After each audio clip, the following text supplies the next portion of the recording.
তারপরে আসি যতটুকু পারি। মাঝের মধ্যে একটা জিনিস লক্ষ্য করি আমি, আমরা যারা কমিটির লোক আছি খালি ওই ঈদের দিন বা ঈদের আগে একটা মিটিং করিয়ে মাঠ দেখাশোনা, আর কোনো দেখাশোনা আমি দেখি না। এই মাঠে গরু ছাগল ধরি খোয়ার তো বেশি, এটা কি অনেকেই জানেন।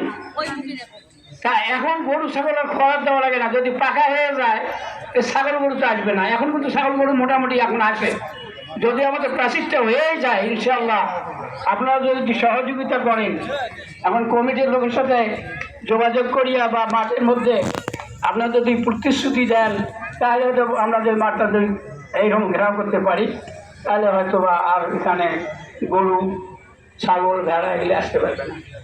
তা আপনারা কি এটাতে একমত? ইনশাল্লাহ ইনশাল্লাহ বলেন। জলের মালিক তো আল্লাহ, আপনার মনটাকে নরম করে দিবে তো আল্লাহ।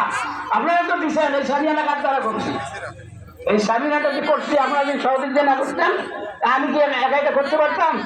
সামিয়ানার দুইটা অংশ আছে, আমরা তখন একটা ভাগ করে দিলাম যে আমাদের জানার ভাইরা একটা দিবে, আমরা একটা দেবে, বেশি অংশটা আমরা দিলাম, জানার ভাইরাও সহযোগিতা করে এটা করলো। এখন তো আরো 2টা গ্রাম আছে আমাদের, একটা আছে হ্যাঁ কুড়িয়ার পর নাটি কয় এদিকে আছে, নাটির খামারও আছে, নাটির খামারে এখানে লোক সহযোগিতা করছে। তা আমরা যদি বাকি সামিনাটা করতে পারি, এটা আমাদের সবার জন্য ভালো না? দেখেন তো পিছনে ঘুরে দেখেন, সামিনাটা পর্যন্ত খুব সুন্দর দেখা যায়। তারপরে দেখো এই রোদের মধ্যে হয়তো আমাদের ভাইয়েরা নামাজ পড়বে, আপনারা মনে মনে দৃঢ় প্রতিজ্ঞা নেন।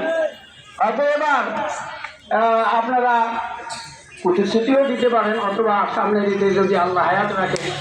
তা আমি যে বাসি থাকবো এমন কোনো মার্কা নাই, এখান থেকে বাড়ি যেতে পারে কোনো মার্কা নেই। আমরা 5 ভাই, তার মধ্যে ছোট 2 ভাইই মারা গেছে। আল্লাহর এটা রহমত যে আল্লাহ আমাকে বাঁচিয়ে রাখছে। আপনাদের খেদমতের জন্য যদি কিছুটা করতে পারি, আমার একটা আশা যে আপনারা যদি এই বাকি সামিয়ানাটা আর এই মানে এই যে যেটা আমরা পাকা করছি আর কি, দেখেন এই 16 টাকা তাদের মানুষ যদি বৃষ্টি হইত তা আমরা নামাজ পড়তে পারতাম, কিন্তু ওই যে কাঁচাটা ওটার মধ্যে কি মানুষ ভালোভাবে নামাজ পড়তে পারতো? তা হচ্ছে নষ্ট হয়ে যায়। এটার দিকে আপনারা খেয়াল রাখেন। ইমাম সাহেব হয়তো আসলে উনি হয়তো বলবে কিছু, হাদিস কালাম সম্বন্ধে তো আমার অত অভিজ্ঞতা নাই, আমরা তো ওই লাইনে পড়াশোনা করি নাই, এটা আমাদের দুর্ভাগ্য।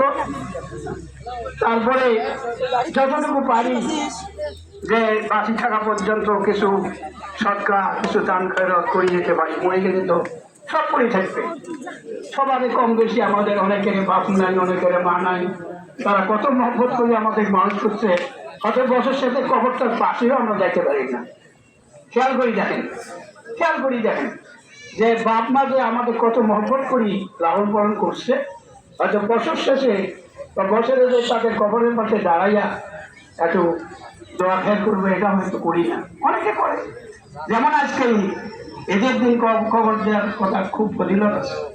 আপনারা সবাই যাবেন ঈদগাহ মাঠ থেকে যা বাপ মায়ের কবরটা জিয়ারত করবেন, যাদের বাপ মা নাই, আর যাদের বাপ মা বাঁচি আছে তাদের জন্য দোয়া করবেন। পিতামাতার সম্মান অত্যন্ত, আল্লাহ তাআলা পিতামাতার মান মর্যাদা সব থেকে বেশি দিছে। অনেকে বলে বা হাদিসেরও কথা যে পিতামাতার মাতার পায়ের মধ্যে বেহেশত, মায়ের তলার মধ্যে বেহেশত। আমরা কি মাকে এইরকম সম্মান করতে পারি? আমরা এটা চেষ্টা করি অন্তত যে পিতা মাতার ওপর সেবা করতে পারি। যাদের ওসিলায় আজ আমরা এত বড় হয়েছি তাদের জন্য সম্মান করতে পারি। যাই হোক,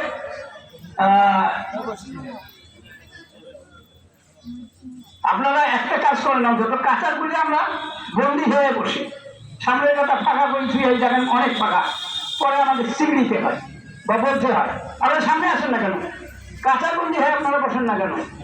নামাজের সময় তো প্রায় হয়ে যাচ্ছে, তা আপনারা কাঁচা বন্দি হয়ে বসেন।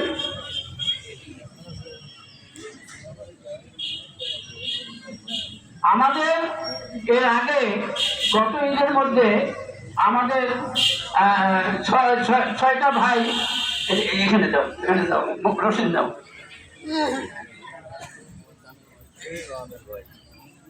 রশিদ নাই, রশিদ নিয়েছেন বাবা,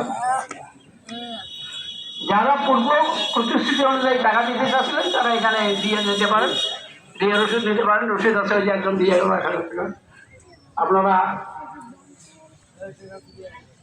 দিতে পারেন এখানে। তো যাই হোক, যেটা বলতে চাচ্ছিলাম, একটু কথা এড়ে যায়, কথার ভিতরে কথা আসলে কথার লাইনে থাকে না, বুড়া মানুষ অনেক কথায় খেয়াল থাকে না। যাই হোক, ভুল ত্রুটি তো হইতেই পারে আমার, আপনারা ক্ষমা সুন্দর দৃষ্টিতে দেখবেন। আমার যেটা অনুরোধ আপনাদের কাছে সেটা হলো মাঠটার দিকে সবাই আপনারা খেয়াল রাখেন। এই মাঠটার উন্নয়ন মানে আমরা যেমন 16 টাকা তারিয়ার আগে করছি, 800টা করলে হলে আমাদের কমপ্লিট হয়ে যাবে ইনশাল্লাহ। আপনাদের মধ্যে এমনও লোক আছে ইনশাল্লাহ আছে, এখানেও আছে, 1 টাকা তার একজনই করি।